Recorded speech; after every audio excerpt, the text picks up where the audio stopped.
Assalamualaikum warahmatullahi wabarakatuh.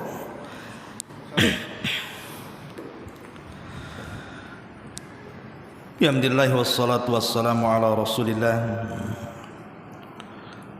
wa ala alihi wa sahbihi wa mawalah wa la hawla wa la quwata illa billahi wa ba'd. Alhamdulillah, segala puja dan puji tentunya hanya milik Allah subhanahu wa ta'ala. Salawat dan juga salam kita hadiahkan kepada Rasul kita Nabi besar Muhammad sallallahu alaihi wa ala alihi wasallam. Pembahasan kajian di pagi menjelang siang ini, kita akan membahas 15 perkara jangan ada pada doa-doa kita. Sebab 15 perkara ini yang menjadikan doa kita bukan hanya tidak akan dikabulkan, tetapi terkadang bisa terjerumus kepada yang diharamkan. Apa saja 15 perkara yang dilarang ada pada doa, nanti kita akan sebutkan dan kita rincikan satu persatu.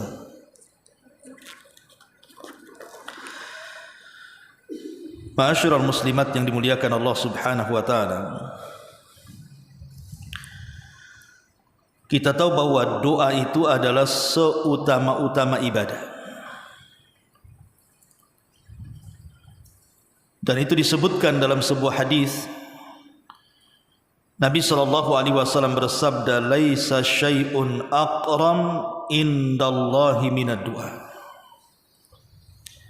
Tidak ada sesuatu yang sangat istimewa di sisi Allah Subhanahu wa taala melebihi sebuah doa. Tapi sayang, tidak ada yang tahu nilai sebuah doa kecuali para nabi dan orang-orang yang berusaha untuk mengikuti para nabi. Kita lihat Nabi Allah Ayub alaihi salatu wassalam, ketika Allah subhanahu wa ta'ala berikan berbagai macam ujian, mulai dari hancurnya hartanya, kemudian Allah wafatkan seluruh keturunannya, bahkan Allah subhanahu wa ta'ala berikan penyakit, di mana penyakit ini tidak pernah ada sebelumnya kecuali kepada Nabi Allah Ayub alaihi salatu wassalam. Sampai-sampai orang-orang di sekitarnya menganggap bahwa penyakit Nabi Allah Ayub alaihi salatu wassalam itu sebagai kutukan, di mana Ayub diprasangkakan telah melakukan dosa yang tidak pernah dilakukan siapapun. Tentu mustahil seorang nabi melakukan maksiat, tapi itulah tuduhan orang. Sampai satu hari istrinya Nabi Allah Ayub alaihi salatu wassalam berusaha untuk meminta kepada suaminya Ayub untuk berdoa kepada Allah dan mengatakan, "Ya Ayub, lau da'auta rabbaka fa innahu sayastajibu lak." Wahai Ayub suamiku, kalau engkau berdoa kepada Allah subhanahu wa ta'ala, pasti Allah akan kabulkan doamu,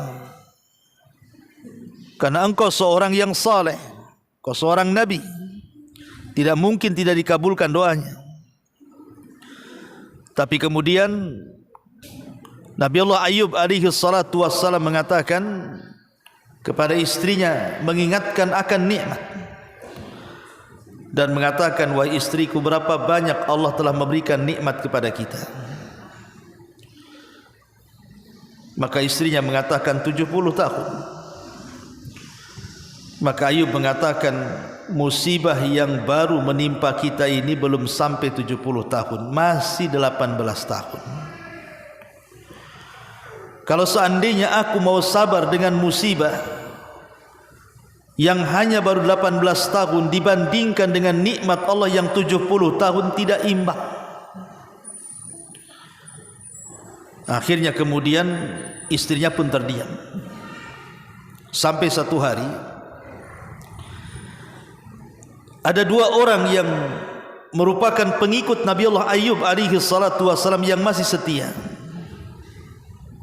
selalu menjenguk Nabi Ayub alaihi salatu wasalam. Masalahnya kedua orang ini berbisik-bisik, di mana salah satunya mengatakan, jangan-jangan Ayub itu dikutuk Allah. Kemudian temannya mengatakan, bagaimana mungkin kau bisa mengatakan seperti itu? Maka dia mengatakan, coba lihat penyakit yang diderita Ayub itu. Bukannya sembuh tapi semakin parah. Tidak ada tanda-tanda kesembuhan, padahal sudah 18 tahun lewat penyakit itu menerpa Ayub. Kalau ini bukan kutukan, apa namanya? Maka berdialoglah dua orang ini.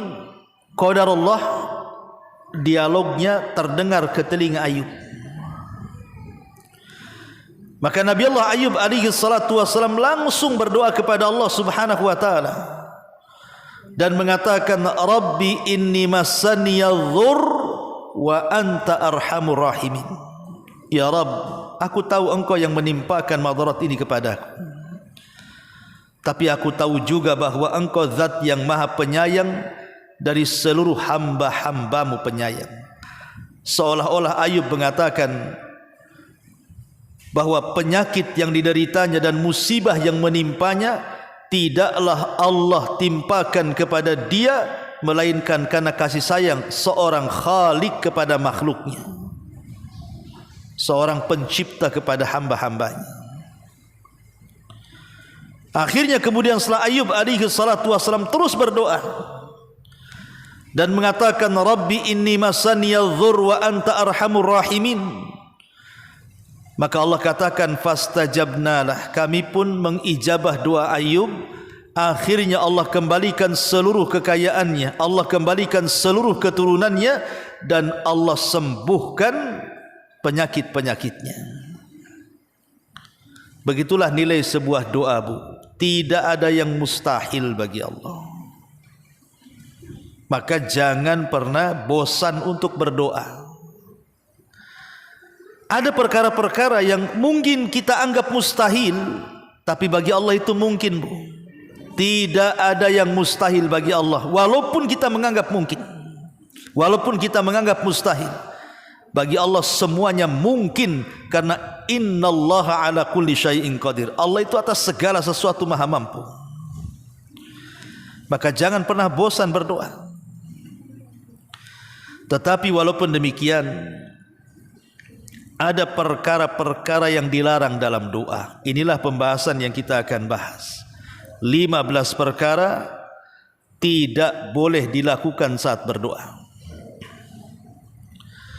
Yang pertama, tamannil maut min ajli bala'in nazalabi. Tidak boleh seseorang saat berdoa itu bercita-cita ingin meninggal karena sebuah musibah yang dideritanya. Di masyarakat, apabila Allah subhanahu wa ta'ala takdirkan seseorang itu diberikan ujian berupa sakit lama, terkadang bukan hanya sebulan, 2 bulan, bertahun terkadang. Terkadang sebagian mereka harus meringkuk di ranjang, tidak bisa bangun. Sehingga kemudian syaitan datang, membisikkan di telinganya, sudahlah, mintalah kematian kepada Allah daripada kau merepotkan semua orang. Maka waswas syaitan masuk di kepalanya. Akhirnya dia mulai berfikir bahwa hidupnya sudah tidak berguna karena merepotkan orang lain. disitulah dia meminta supaya diwafatkan saja dibandingkan dia harus hidup, karena tidak tahan dengan penyakit dan takut merepotkan orang yang merawatnya. Maka dalam berdoa meminta kematian tidak boleh dilarang. Nabi SAW mengatakan, la yatamannayanna ahadakumul maut min durrin asabahu. Kata Nabi SAW, jangan berangan-angan kematian itu terhadap seseorang. Tidak boleh seseorang itu berangan-angan untuk mati karena sebuah madarat yang menimpanya, sebuah musibah yang menimpanya. Makanya disebutkan dalam sebuah riwayat ketika paman Nabi SAW, Abbas ibn Abdul Muttalib, itu sedang sakit parah. Kemudian dia berangan-angan dan bercita-cita ingin mati lebih baik dibandingkan hidup. Maka Nabi SAW menegurnya dan mengatakan, jangan bercita-cita untuk mati. Sebab kalau engkau orang jahat, maka ada kesempatan untuk bertobat.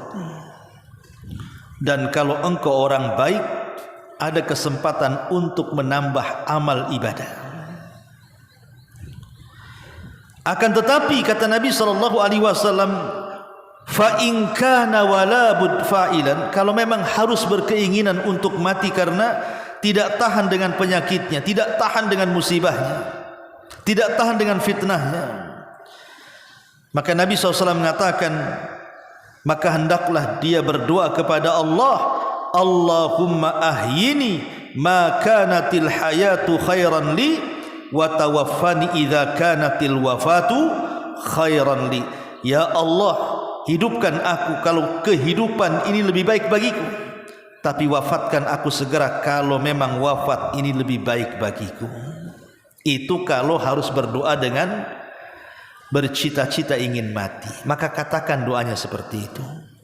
Ya Allah, kalau memang kesembuhan ini lebih baik bagiku, sembuhkanlah. Tapi kalau seandainya kematianku lebih baik, maka wafatkanlah. Serahkan semua urusan kepada Allah Subhanahu wa taala. Jangan hanya sekedar karena tidak tahan dengan sebuah bala ataupun ujian, akhirnya dia pun berkeinginan untuk mati.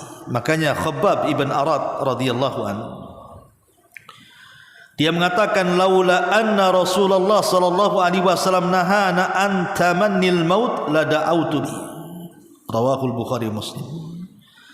Kalaulah bukan karena Rasul melarang, kata Khabbab, bercita-cita dan berangan-angan untuk mati, tentu aku sudah berdoa ingin mati saja, katanya.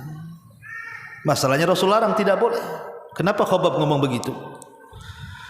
Karena Khabbab ini, Bu, sahabat Nabi yang disiksa majikannya, setiap hari disundut dengan besi panas, suruh murtad.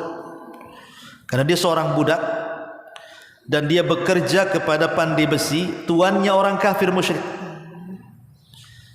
Ketika Khabbab ini ketahuan masuk Islam, maka majikannya selalu mengambil besi kemudian dipanaskan dan disundut-sundutkan di badan Khabbab supaya murtad.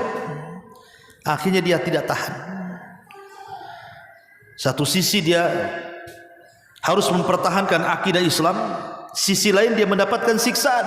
Makanya Khabbab mengatakan, kalaulah bukan karena Rasul melarang, tidak boleh seseorang itu berangan-angan kematian, aku sudah berdoa lebih baik mati daripada hidup, katanya. Tetapi Rasul melarang, tidak boleh. Alasannya cuma dua, Bu.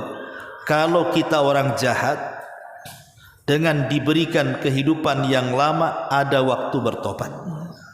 Tapi kalau kita orang baik, ada kesempatan untuk menambah pahala. Karena Nabi SAW mengatakan, khairukum man tala umruhu wa hasuna amaluhu. Sebaik-baik kalian adalah yang panjang umurnya dan baik pula amalannya. Ini yang pertama. Yang kedua, ad-du'a bi ta'jilil uqubat. Berdoa minta disegerakan siksaan Allah.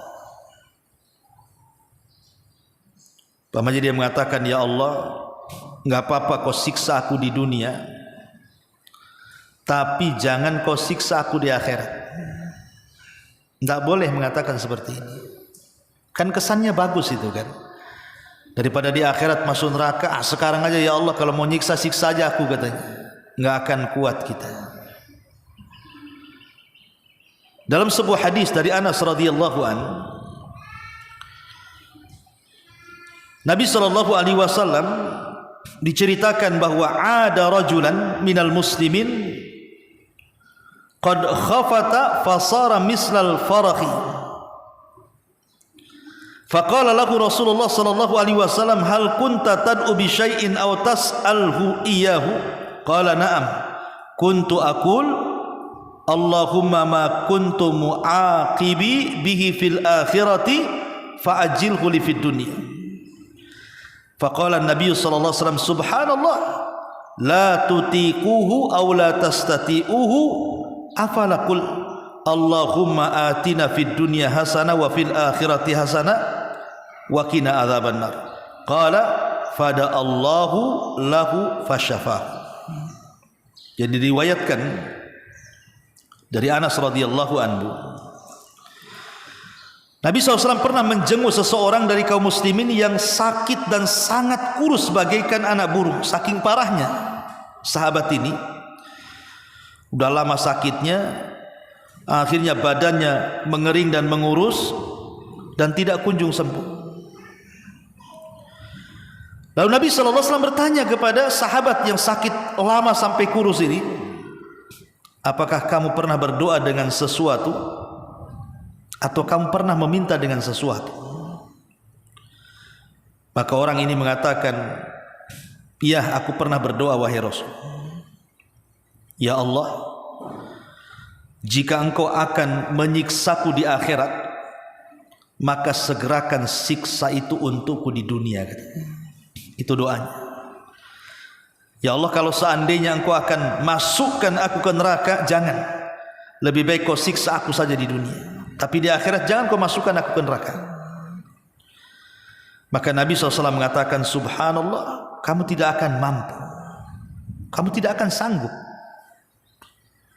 Kamu tidak akan sanggup. Kalau Allah menyiksa kamu di dunia, kamu tidak akan sanggup. Boleh jadi engkau tidak sabar, boleh jadi engkau tasahud, menolak takdir, boleh jadi mengeluarkan kata-kata yang tidak pantas dikeluarkan. Engkau tidak sanggup, kata Rasulullah.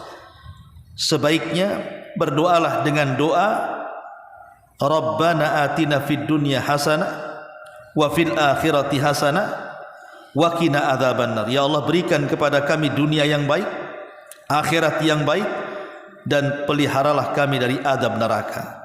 Lalu dia pun terus berdoa dengan doa sapu jagat ini.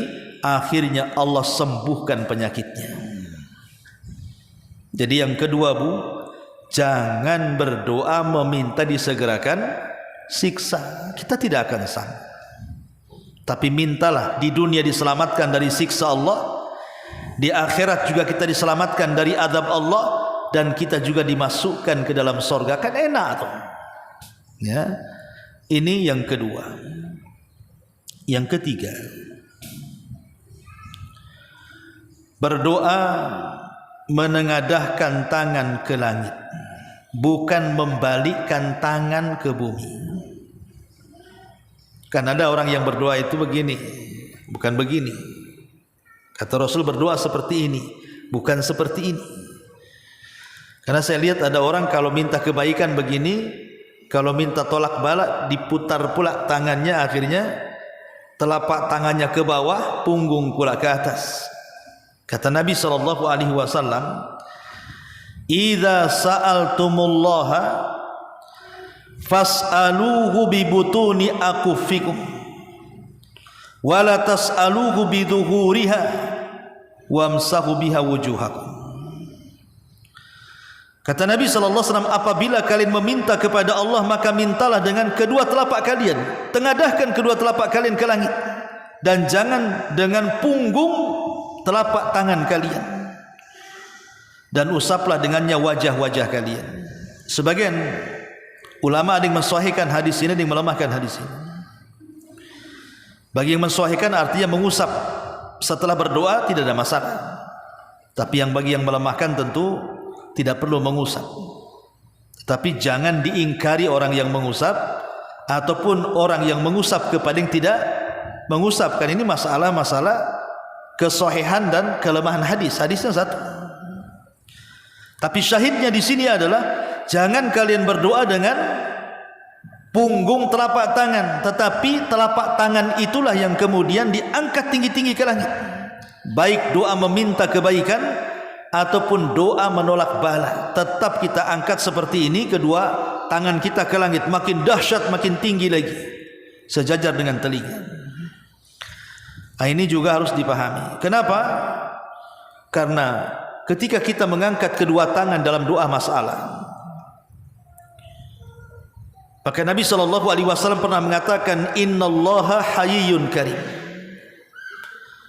yastahi min abdihi idza rafa'a yadayhi an yaruddahuma sifra. Allah itu zat yang maha pemalu lagi maha pemurah.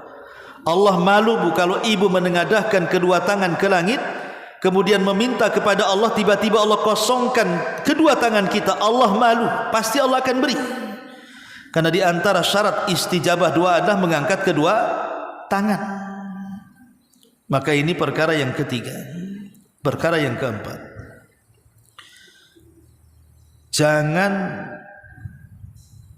berdoa dengan menggunakan kandungan-kandungan laknat. Tidak boleh berdoa yang di dalam doa itu ada kandungan laknat.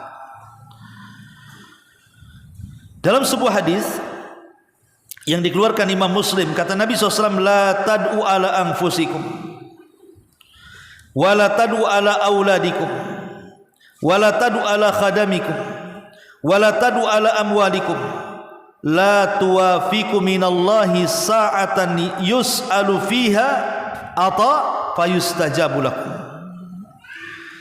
Jangan kalian mendoakan jelek kepada diri-diri kalian. Jangan mendoakan jelek kepada anak-anak kalian. Jangan mendoakan jelek kepada pembantu-pembantu kalian. Jangan mendoakan jelek kepada harta-harta kalian. Karena terkadang saat kita berdoa mencocoki waktu istijabah doa, ternyata doa itu Allah betul-betul kabulkan. Na'udzubillah. Ya Bu ya, jangan mendoakan jelek. Sial aku hari ini. Ngapain ibu sial-sialkan? Enggak boleh ibu ngomong sial kepada diri sendiri. Sial aku hari ini katanya. Enggak boleh. Nanti ketika kita ngomong begitu, pas pula bertepatan dengan istijab doa, betul-betul sial jadinya tuh. Sial aku punya anak katanya. Kalau aku tahu anakku kayak gini, sudah aku cekik waktu bayi biar dia mati katanya kan. Enggak boleh kita mendoakan buruk kepada anak kita. Lihat kisah Jurayj Bu. Jurayj ini bukan ahli maksiat Bu. Jurayj ini ahli ibadah. Enggak pernah keluar dari saumaahnya, dari tempat ibadahnya itu. Salat aja kerjanya si Jurayj itu. Kesalahannya satu Bu, si Jurayj ini. Ketika dipanggil ibunya tak mau datang. Bukan karena main-main, bukan karena kesibukan dunia. Dia sedang sholat. Dipanggilnya itu lo sedang sholat. Jadi Jurayj dalam hatinya, apakah harus membatalkan sholatku ataukah aku terus sholatku?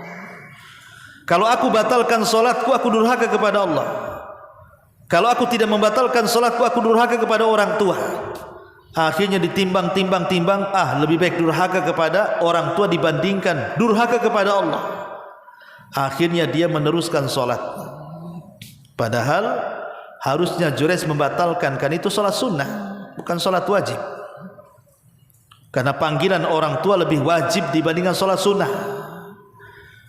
Ya, karena Jurayj tidak ada pengetahuan soal itu. Ibunya marah Bu, karena melihat Jurayj ini asik di dalam musola aja di masjid terus enggak keluar-keluar.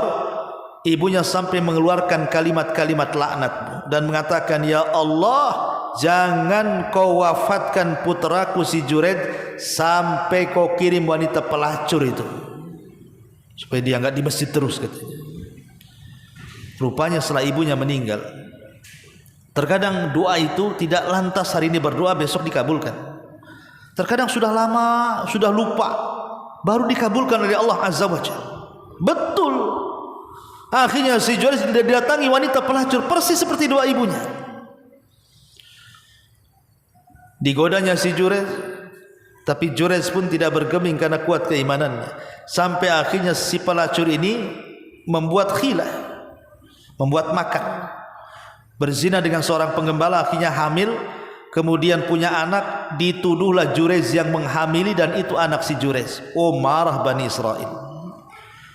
Kemudian tempat ibadahnya dirobohkan dan Jureid pun hampir dibunuh. Tapi Jureid mengatakan kepada Bani Israel, berikan waktu untuk sholat. Akhirnya dia sholat 2 rakaat. Kemudian kata Jureid, mana bayi itu? Datangkan bayi itu kepadaku. Kalau katanya dia anakku, datangkan bayi itu kepadaku. Akhirnya bayi itu datangkan di hadapan Jureid, dicubit bayi itu dan dikatakan oleh Jureid, man abuk? Siapa bapakmu? Ngomong pula bayi itu, bapakku tuh yang nyembala kambing katanya. Coba kalau ada bayi bu dicubit bisa ngomong siapa bapakmu apa enggak, was-was tuh orang-orang tuh ya. Tapi kan bayi ajaib ini kan hanya ada di zaman dulu yang bisa ngomong. Zaman sekarang nggak ada bayi bisa ngomong, kecuali ada baterai di belakang punggungnya.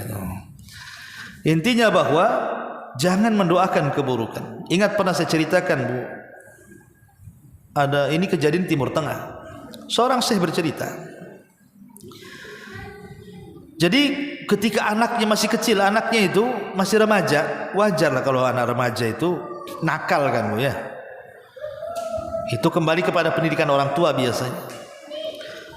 Jadi saking nakalnya anak ini, entah apa ibunya ngomong kepada anaknya, nak, kalau engkau nakal seperti ini, semoga di kepalamu bersarang peluru katanya.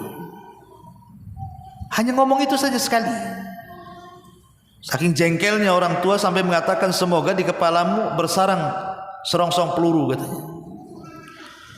Setelah anak ini besar, entah sudah puluhan tahun, mungkin ucapan ibu ini pun sudah lupa. Rupanya setelah anak ini dewasa, lulus kuliah, anak ini kemudian melamar menjadi tentara. Menjadi tentara, polisi gitu ya. Lah saat latihan tuh dia bergurau dengan kawannya, di mana kawannya pegang pistol, disangkanya tidak ada pelurunya, tidak ada isinya. Rupanya ada satu isinya itu. Ditodongkan ke kepalanya, padahal dia main-main aja. Kemudian pelatuknya ditarik, keluarlah satu peluru bersarang di kepalanya, mati akhirnya. Bayangkan coba, doa ibu baru dikabulkan setelah anak itu dewasa. Padahal ibunya ngomong ketika anak ini di waktu remaja, tapi kejadiannya setelah tua. Hati-hati ya, jangan mudah mendoakan keburukan kepada anak kita. Tafaul sajalah. Senakal-nakalnya anak kita itu tetap bu, katakan mudah-mudahan engkau ini jadi baik ya.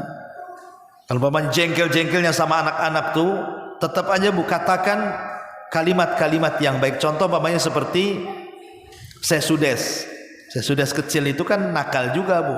Dalam biografinya dijelaskan, jangan salah, ada syekh pun kecil-kecilnya nakal juga kayak kita kan gitu. Tapi ibunya selalu tafaul. Kalau Sesudes ini berkelahi dengan kawan-kawannya di masa remajanya gitu, ataupun melakukan hal-hal yang menjengkelkan orang tuanya, ibunya hanya ngomong satu kalimat saja. Setiap mendapatkan Sesudes nakal, ibunya hanya mengucapkan satu kalimat dan itu diulang-ulang. Sudes, daripada kau nakal, sana pergi ke haram, semoga kau jadi imam di sana. Itu saja kalimatnya. Nanti besoknya buat nakal lagi, ibunya ngomong gitu lagi, daripada kau nakal, pergi kau ke haram sana, semoga kau jadi imam. Pokoknya setiap dia nakal itu yang keluar dari ibunya. Subhanallah, siapa yang tidak kenal Imam Sudes? Satu-satunya imam yang suaranya ditiru satu dunia. Orang hanya kenal Imam Sudais, kalau ke Mekah umroh hanya kenal imam itu saja. Ini saya Sudais ini suaranya kayak saya Sudais ini. Lihat. Kan enak Bu kalau ibu lihat anaknya nakal, sana ke Nidal Ilmi, oh jadi imam di sana. Kata Pak Imamnya, tunggu dulu lah kalau udah pensiun baru diganti. Artinya bahwa tafaul itu penting. Nah, sana ke Jabal Uhud sana. Bisa gantikan Ustaz Abu Mero di sana. Kan itu ya.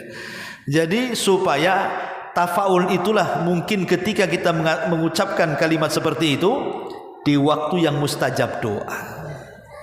Ini yang keempat ya. Yang kelima,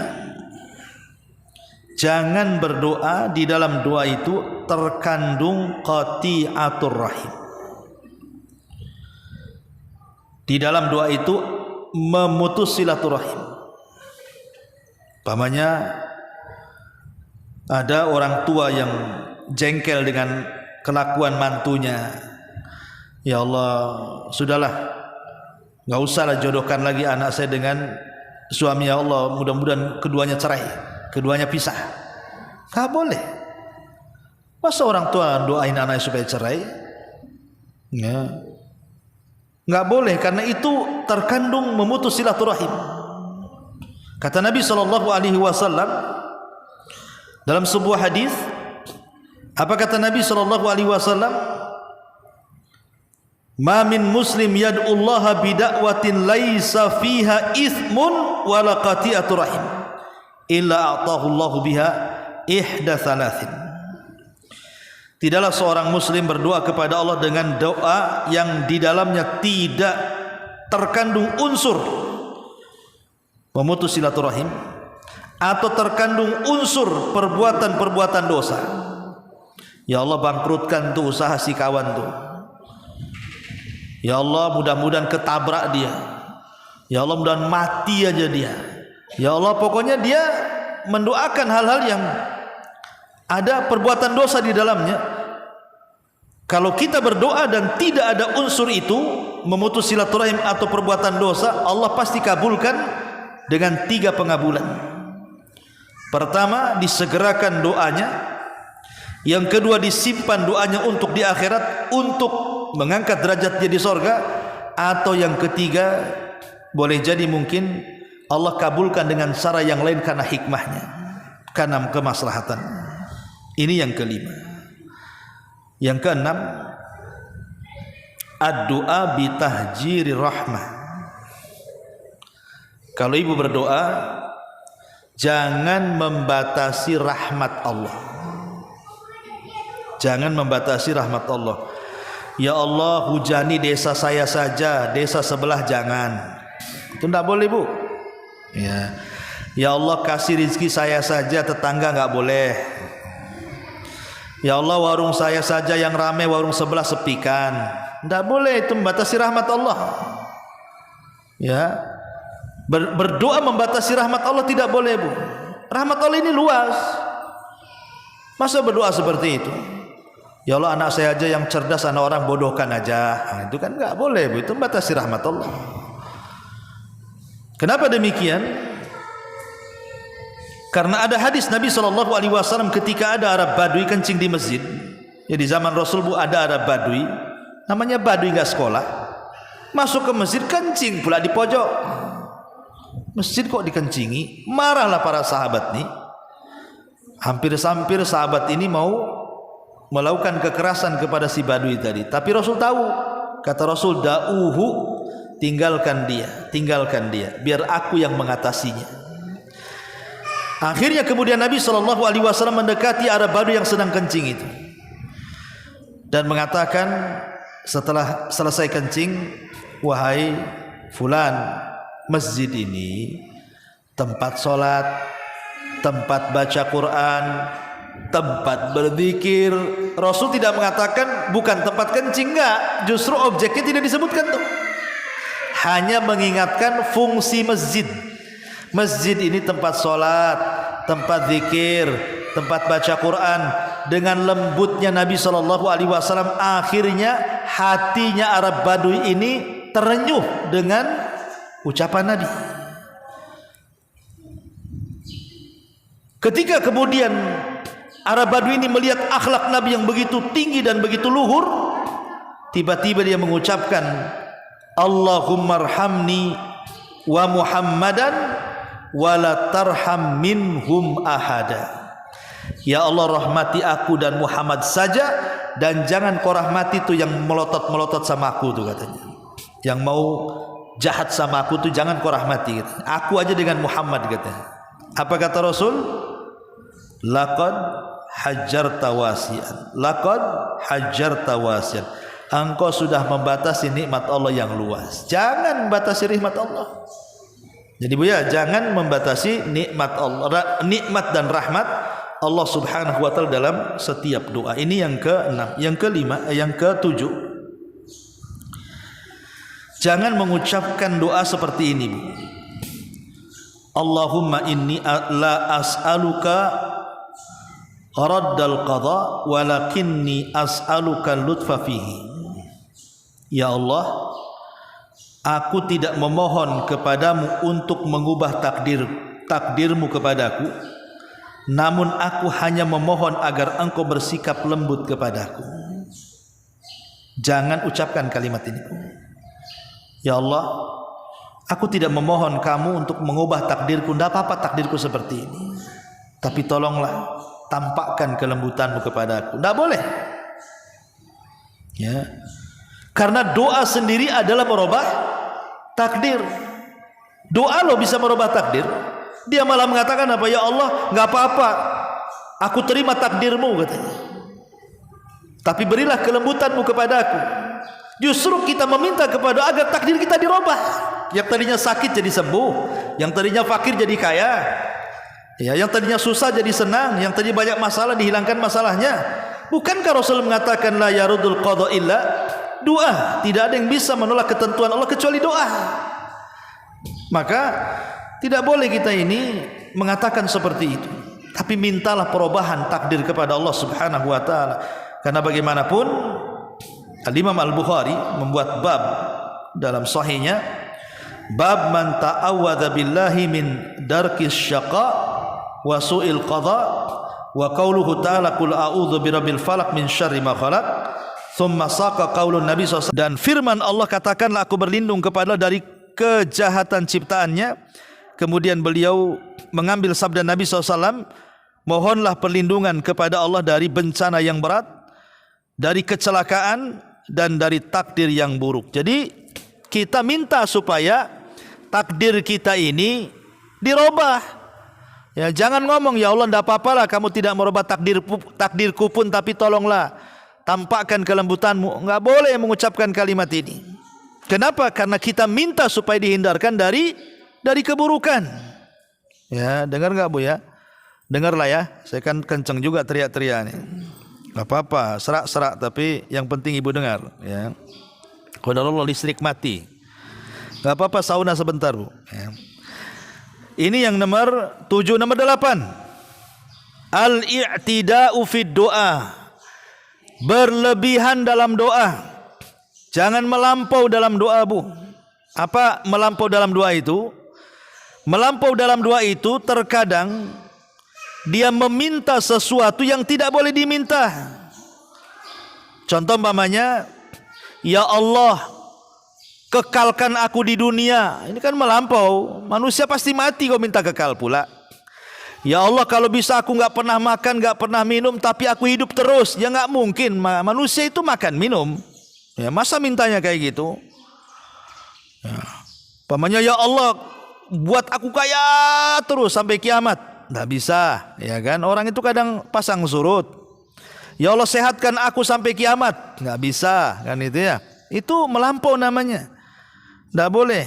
Atau meminta ya Allah, nanti kalau aku masuk surga, aku boleh nawarga. Nah, buatkan istana lah yang bagus untukku kayak di dunia. Nggak boleh, itu melampau. Ya. Jadi tidak boleh kita ini melampau, apa meminta yang mustahil kepada Allah, atau meminta sesuatu yang tidak boleh diminta. Nggak boleh, itu doa seperti itu dilarang di dalam Islam. Ya, ini yang nomor 8. Yang nomor 9, doa ampunan kepada orang-orang kafir walaupun itu kerabat kita. Ibu punya orang tua mati kafir, naudzubillah, kita berlindung kepada Allah, mudah-mudahan orang tua kita tidak kafir. Kalau seandainya ada orang anaknya muslim, orang tuanya kafir, meninggal dalam kondisi kafir, maka anaknya tidak boleh mendoakan ampun kepada orang tuanya. Karena itu pernah dilakukan Nabi kepada Abu Talib. Abu Talib itu kan mati kafir, ya. Allah takdirkan akhirnya Abu Talib ketika meninggal tidak mengucapkan 2 kalimat syahadat. Maka dia sepakat mati kafir, kata para ulama ahli sunnah. Maka Rasul berdoa memintakan ampun untuk Abu Talib karena sayangnya Rasul kepada Abu Talib. Justru turun ayat yang menegur Nabi SAW, maka nalin nabi walladzina amanu an yastaghfiru lil musyrikin walau kanu ulil qurba mim ba'di ma tabayyana lahum annahum ashabul jahim. Tidak layak bagi seorang nabi dan orang-orang yang beriman memintakan ampun kepada orang-orang musyrik atau kafir walaupun mereka kerabat kita, kecuali mereka masih hidup. Kalau orang tua masih hidup, saudara masih hidup dan mereka non muslim, maka kita boleh berdoa supaya mereka dapat hidayah, mereka dapat kebaikan, mereka dapat jalan yang benar, maka itu boleh. Tapi kalau sudah meninggal, tidak boleh mendoakan dengan cara memintakan ampun akan dosa-dosa mereka, karena percuma, ya, percuma, tidak akan diampuni dosanya. Ini yang nomor 9. Yang nomor 10,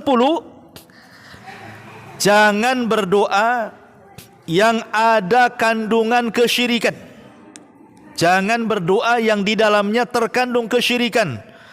Memanggil-manggil orang-orang yang di kuburan, wahai Syekh fulan, wahai wali fulan, tidak boleh.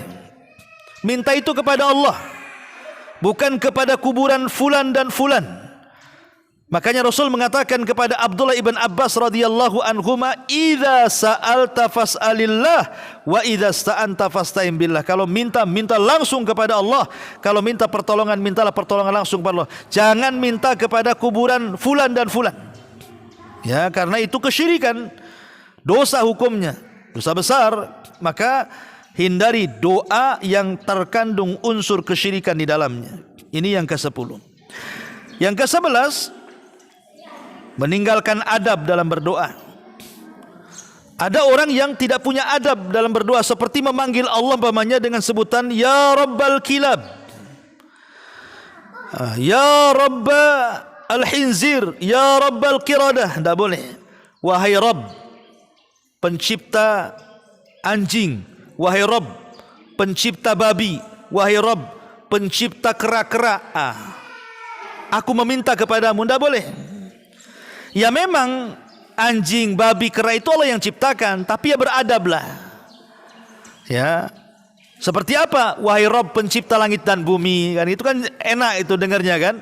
Wahai Rabb yang memiliki kekuasaan, kan beradab namanya. Ini wahai Rabb pencipta Rabbnya kambing, Rabbnya anjing, Rabbnya, itu enggak beradab tuh.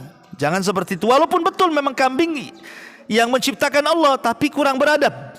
Ya, maka beradablah dengan Allah Subhanahu wa taala. Ini yang nomor 11. Nomor 12, bersegera saja. An ya'tamida ala ghairi fi du'a. Jangan sedikit-sedikit minta doa kepada orang. Kayaknya kalau dia berdoa sendiri untuk diri sendiri kurang pede. Mungkin karena banyak dosanya, karena tidak pantas, akhirnya sedikit-sedikit datang kepada ustadz, kepada tuan guru, kepada orang saleh, minta doa. Dia kalau berdoa enggak pede, ya jangan. Seorang laki-laki datang kepada Malik ibn Dinar dan mengatakan, aku meminta kepadamu karena Allah untuk mendoakan aku wahai imam, karena saya ini lagi susah.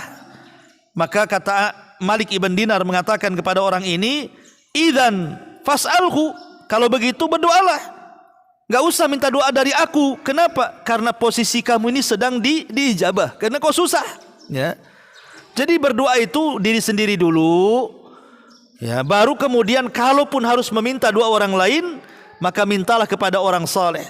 Tapi bagaimanapun meminta kita untuk diri kita dan kebaikan kita itu lebih baik dibandingkan kita meminta doa kepada orang lain.